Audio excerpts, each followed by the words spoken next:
How do you know when it's time for a divorce? This is one of the most painful questions that many married folk ask themselves, ask their friends, ask their therapists, counselors. And today I'm responding to a wife who's asking this question to the internet. Are you ready to stop fighting and start loving again? What if I told you that the key to healing your broken relationship can be found at the intersection of law and love? I'm Judge Char, founder of Law for Love, and I restore justice to broken relationships through contract building, restructuring, and legal consulting that helps you convert conflict into connection that transforms your family, your community, and the world. It would be nice to have a really nice and clean list of things to check off to answer that question.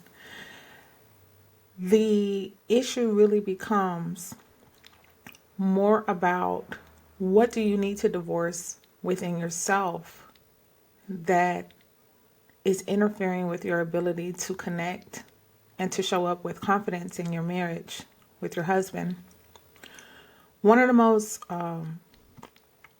troubling aspects of this particular Reddit post is that you, wife, are defining and describing your husband as your only support system, and that you remain because of the fear of losing your support system. And I can definitely relate with what you're feeling. Marriage and having a family is not something that was designed or created for us to do alone or in isolation. And because every single marriage involves an exchange of words that hurt, behaviors that devastate, and revealings and things that you learn about your spouse that you wish you knew before you said I do. And maybe you would not have gotten married had you known those things beforehand. Because of that harsh reality, that really ugly and painful reality of marriage is designed to be navigated in community with other people who know what you're feeling and know what you're thinking and know what you're going through without you even really having to go into a whole lot of detail. And for the first 8 years of my marriage, I'm noting that you've been married for 7 years. For the first 8 years of my marriage, I was the runaway bride in my marriage, where I was literally fantasizing every Friday after work about not going home. I did not want to be home with my husband. I did not want to do life with my husband. I did not feel emotionally connected to my husband. My husband, his way of speaking to me was not ideal at the time. And as a result, I hated him. And I remember the day that I made the discovery that I had grown to hate him. You see, I am big on journal writing. I keep a journal with me like a multivitamin. It literally is the way that I began navigating the issues inside of me, why I was constantly running from my husband. And what I discovered was hatred. What I discovered was unforgiveness. What I discovered was bitterness because of things that he had said, the way that he had spoken to me.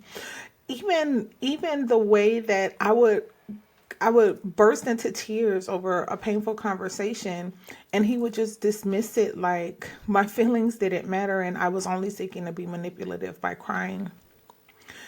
And the painful reality of what was wrong in our communication and my bitterness as a result of how much it hurt was the reason why I struggled with the divorce question for 8 years of my marriage.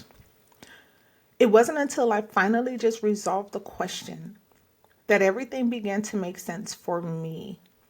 And this is how I ultimately would go into the space where I no longer practice divorce. I've done thousands of them.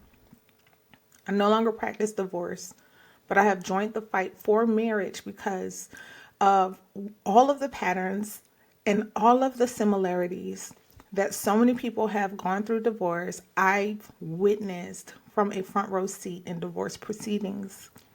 In fact, that was the reason why I didn't divorce my husband. I saw myself in every single divorce. I saw what we were struggling with in every one of my cases. And I was just wanting to figure this out because divorce didn't make my clients happy. Many of my clients got divorced and they were like jumping out of the frying pan into the fire. They were looking for something outside of them to validate them, to give them peace, and to make them happy.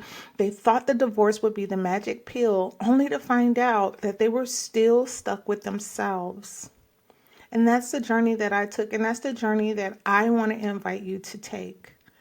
And so I'm providing a link in this video in the description box for you to access a free download where I navigate you through all of the legal questions and all of the legal considerations that I've discussed with thousands and thousands of people just like you, so that you can get clarity. Because what I'm hearing is that you need confidence in your decision making. I'm hearing that you need to make a choice. You will always feel conflicted about your marriage as long as divorce is an option. And if you choose divorce, I'm not here to judge you on that, but I'm here to say that it will always create double-mindedness. You will always waver between two opinions whenever that option is present in your relationship. So the challenge is just to resolve it. Let your yes be your yes, that you were going to be his wife and you're going to figure this out no matter how bad things get, and you're not going to threaten to leave or posture to leave because it makes you feel more powerful. Or you're going to let your no be your no, and you're just going to say, you know what? I know I made some vows to you, but I had a change of heart. I'm going to start over because I should have never made the promises I've made. Shoot your shot. And when you get singularly focused on one direction, everything in your life will change, not just your marriage. You will have the bandwidth to deal with your contributions that you have brought in, expecting your husband to fix, expecting marriage to change about you. Why is your husband your only support system? Where are the friendships in the community to support you through this journey called marriage? Marriage is a living nightmare if you're doing it in isolation and not in community with other marriages and with other people who understand your heartbreak. And that issue begins with you, not your husband. Because even if your husband, for some reason, is the one pulling you away from community, unless he is physically abusive, and that's one place where we see isolation a lot in divorce spaces. If you are dealing with physical abuse, if you are dealing with him ever putting his hands on you, if you are dealing with him ever getting physical, and that is the reason why you don't have a support group, then separation is absolutely necessary in order for you to do the introspection and the healing, and to answer the question that I had to answer as well. How did I attract this to myself? What inside of me attracted a person who would become violent with me in one moment and then say that he loves me in the next? If you are in fact isolated because your husband is physically violent, then you do need to separate, and you do need to go on a journey of self-discovery and healing, because he is not the answer to your healing. You're going to need to tap into the deeper source of who your creator is, why he made you, who you are, and you're going to have to find that value inside of yourself and not inside of a relationship with a man.